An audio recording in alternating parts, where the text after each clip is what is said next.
I'm Stefan Baumann. I would like to invite you on a special journey to discover the splendor, encounter the grandeur, feel the excitement.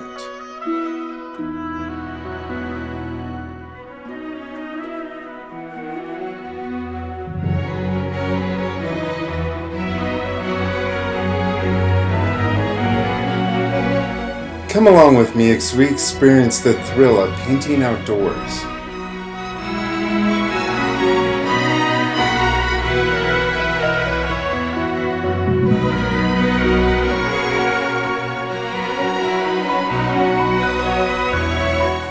A 3-day journey that will change your art forever.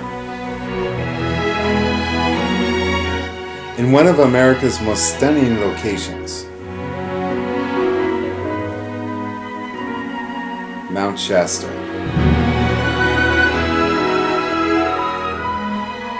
Everything you need to know is on our website, www.stefanbaumann.com.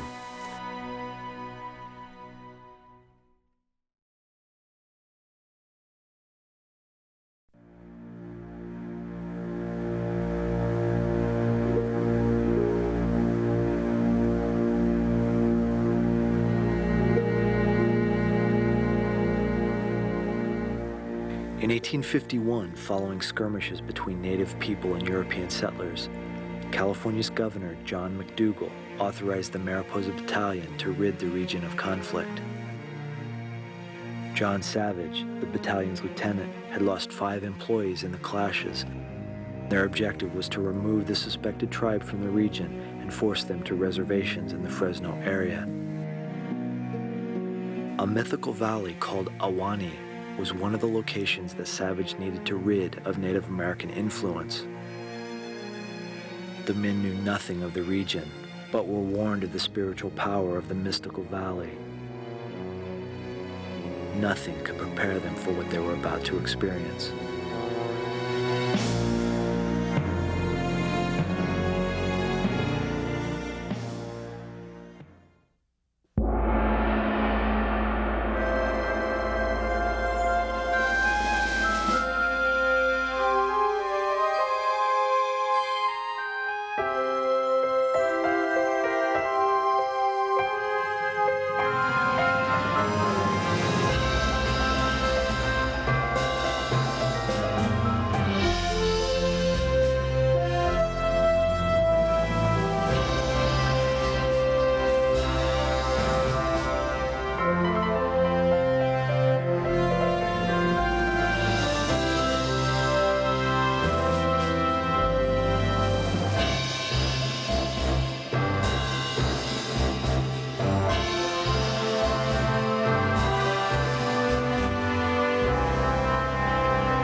My name is Stefan Baumann, and welcome to the Grandview.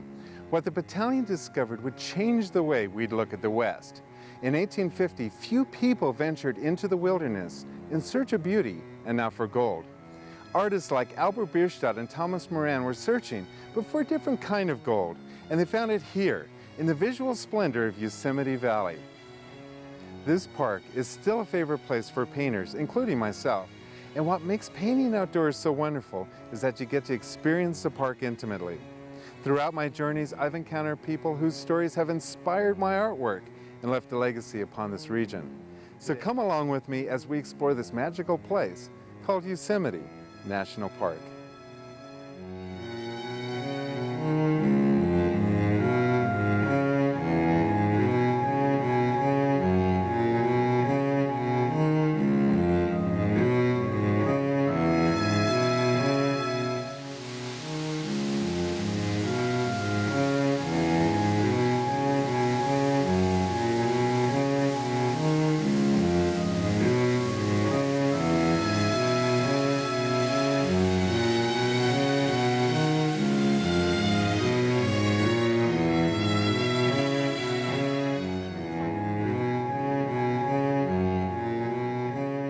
And now we finally made it up to Vernal Falls, and I've finally set up my paint supplies and I'm ready to start sketching.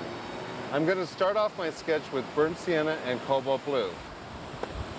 I want to take a medium-sized brush and wet it down with some turpentine before I start, and mix yourself up a nice black before you start sketching. We want to actually create a blue-black since most of the rocks in this area have a lot of blue in them. I'm going to start looking for the darkest areas in my composition, and that's where I'm going to start laying in my sketch colors. And I'm going to add more blue deep along the waterfall. This will create a nice deep shadow. I'm searching all over my composition here, and I'm trying to establish all of the dark patterns first. Now notice that the rest of my sketch is done in a blue-gray, and this trunk is now placed in with brown. And while I have some of that brown on my brush, I'm going to indicate some of the warmer tones in my sketch. Now I'm going to start placing all the little rocks that are in the waterfall. I'm going to mix a bluish color since all of this foreground area is really cool. I want almost a pure blue tone, and I'm going to start placing little tiny brushworks where all the little rocks are, and I'm just indicating where they are.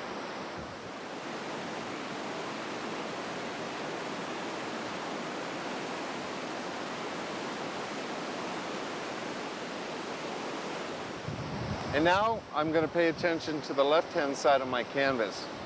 That area is pretty thick with foliage, and I want to start laying in very dark shadows in that area. So big, sweeping brush strokes of burnt sienna and cobalt blue. You can slowly add the shapes and forms of trees by just moving your brush back and forth. Now I'm going to take my Viridian green. I'm going to sketch the rest of the Eleanor Roosevelt tree. And this just gives me little footnotes, little brushwork with Viridian green. Just indicate little branches and detail of the Eleanor Roosevelt tree. Okay, now we pretty much laid in all of our sketch. And now we're going to start squeezing out some white. And that's pretty much going to be the only color I'm going to add at this point.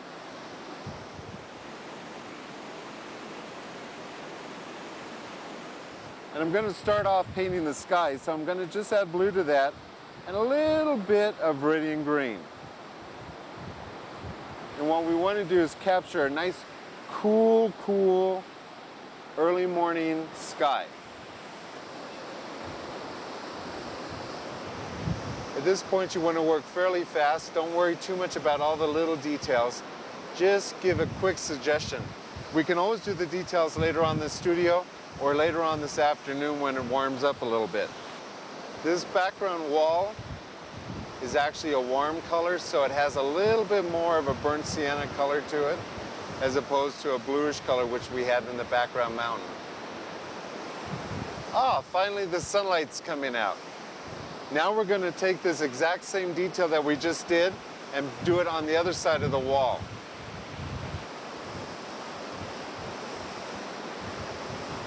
Little runoff lines. Okay, now we're going to start painting in the waterfall. For the most part, the light's hitting the top of the fall, and then it falls into shadow, and then there's a lot of sunlight down at the base of the falls. We're going to concentrate on the shadow area first. If you've noticed, I've only used 4 colors so far, so we're still staying in a very limited palette. What we want to do is actually paint this in, almost like brushing your teeth. Notice my brushwork goes up and down. I'm going to start at the base of the falls or in the middle of the falls and work up. And if you notice, if you keep this stroke steady and you keep it consistent, you can actually get the feeling of clumps of water coming over the edge of the mountain and down into the pool. Okay, now I'm getting ready to work on my highlights. I'm going to be using a lot more white at this point. But before I put my highlight on, right at the crest of Vernal Falls, there's a little transparency that actually, when the sun is hitting it, is turning green. so I want to place that in before I get my highlights in on top. I'm taking Verde green and white, mixing a nice light green.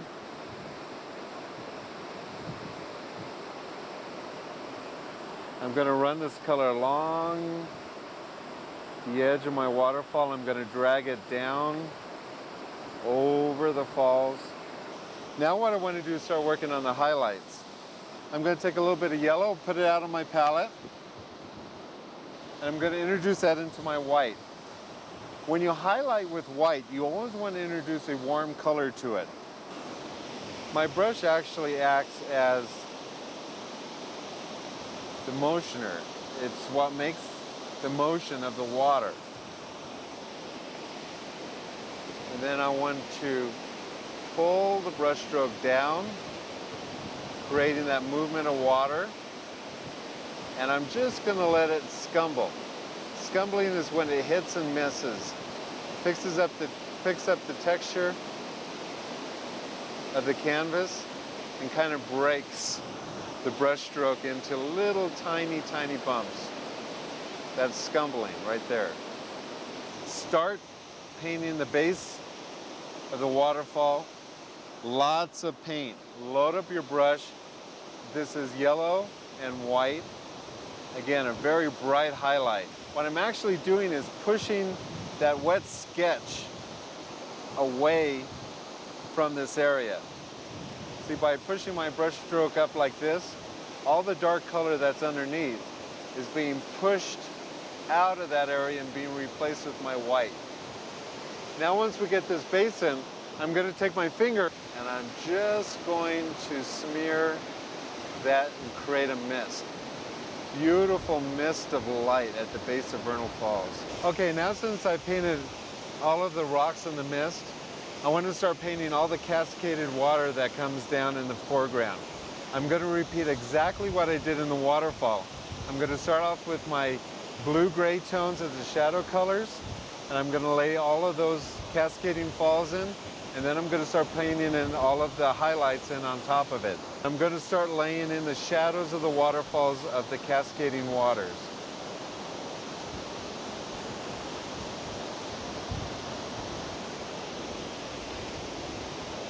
We're going to start mixing the highlight color. Going to add just a little bit of blue because we don't want it quite as bright as the highlight in the waterfall itself. And now we're ready to paint the highlights in the cascading water. Now what I'm doing is I'm placing these in even. And when I mean even, I mean just like steps to a house. And now we're going to start placing the highlights up near the Eleanor Roosevelt tree. Now the light comes down through this canyon real brightly.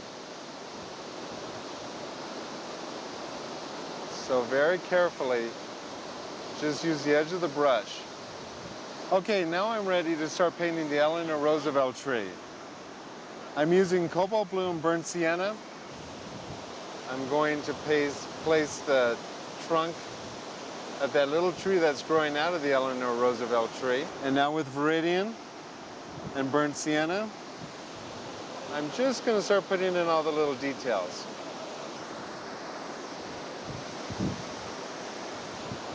And with little daubs of paint, put in all the detail. Now we're almost done. We're going to paint the trees on the left-hand side of the painting. We're going to start off by painting the trunk first by taking our mixture of burnt sienna cobalt blue again. And with this nice dark color, same brush stroke, same brush. Just follow the tree all the way up, getting smaller as it gets further up. I'm going to start laying in the foliage. And the foliage is done very simply, just with some nice broad strokes.